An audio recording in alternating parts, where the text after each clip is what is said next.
Jasmine, when I say Olympic medalist, what's the first thing that kind of goes through your head? I am just in awe. Like, of course, it's been a dream, but to like finally do it, it's so surreal. And every athlete who becomes an Olympian, like the goal is to get a medal. So I'm just over the moon, just so thankful. And yeah, it still feels like a dream, but now it's like reality. And of course, the first ever American woman to get an Olympic triple jump medal. I Yeah. mean, you are gonna. People will follow you after this. I hmm mean, what does that mean to you? Yeah, it's just still so crazy. Like I don't care about like things like that, but being the first American woman to get the medal in the triple jump, it's super special just because I love this event so much, and I'm so thankful for all the women that have come before me and the women's triple jump for Team USA. So just being grateful, and I think it just goes to show, the potential and the quality that um, women's triple jump in the U.S. can do. And when you jumped that 1467, did you Mm-hmm. get okay? This is a good one. Yeah, I was still kind of confused. I scratched my first jump and then kind of just being a little nervous, knowing that I have to get one in to make it to finals. And then I was kind of surprised that that was the mark just based off how it felt. But I'm happy it happened before kind of the weather and everything started to get crazy. Yeah. But yeah, it's just, I mean, sometimes that's all you need is just one jump, and thankfully I got mine. When you're in that Olympic environment, you've got Mhm. 85,000 people, sell out Yeah. at the Stade de France. What's going through your head? Can you hear the crowd? I mean, can you visualize what it was like last night?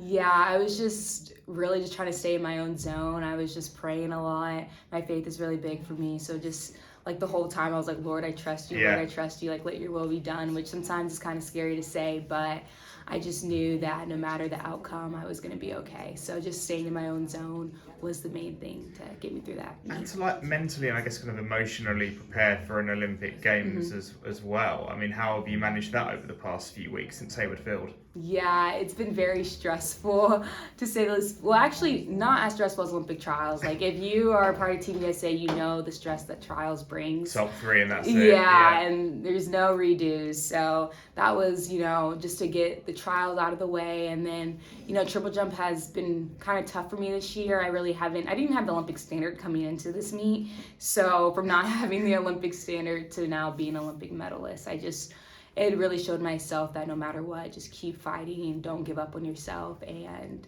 the best is always yet to come. What do you put that down to? Where does that mindset come from that, you've done that in such a short space of time? Yeah, honestly, my Coach Nick, has been very helpful. I had a meet 2 weeks prior, triple jump. I ended the competition on my face. And I was just like so over it. I didn't want to even compete in this event at the Olympics. I was like, let's just focus on long jump.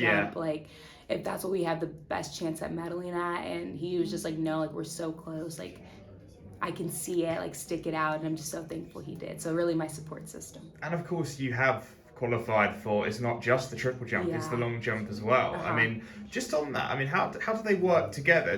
Can you give an idea? Do they help each other in training? And what are the transferable skills you get from both? Yeah, definitely my approach. My approach is the same. So thankfully, I've been able to practice my approach Nice. quite a bit during the triple. So at least I'm used to the runway. And yeah, I think the bounce, of course, like I might do a lot of plyos for triple, which of course help with the long jump as well. I think running off the board, of course, my motions when I land are a little different, but I think it's the same concept. So just getting the reps already before the long jump, I think will hopefully set me up nice. And what do you make of the triple jump and long jump landscape? And I'm going to ask about, someone like Yelena Isinbayeva has, of course, missed the Olympics, but Yeah. what she's shown is possible for not just the triple jump, but for athleticism as a whole. I mean, I guess you must be so inspired by what she's done. Yes, I think it has shown that we can push our bodies and do more than we sometimes think we're capable of. And so, of course, we missed her this Olympics. But I think the women definitely showed up in the women's triple jump. And I'm just excited for our event, and hopefully it just keeps on growing.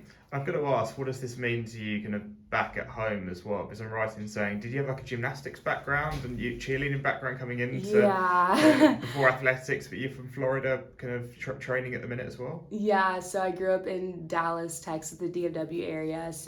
And I did competitive cheer most of my childhood. And so just to kind of see how you know, that sport versus this sport kind of correlates. And yeah, I just have so much support back home. All my, you know, my teachers from high school, my club coaches, just so much love. So I know they're just as excited as I am. And that moment to be on the Olympic podium, to get that medal and actually have that round your neck, and you will have that forever. You will be always known as an Olympic medalist. I mean, when you think about that.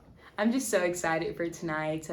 You know, of course, I've been watching a lot of other members of Team USA get that moment, and so for me to finally get my moment tonight, I think it'll be just so surreal, so special, and I'll just be really proud of myself.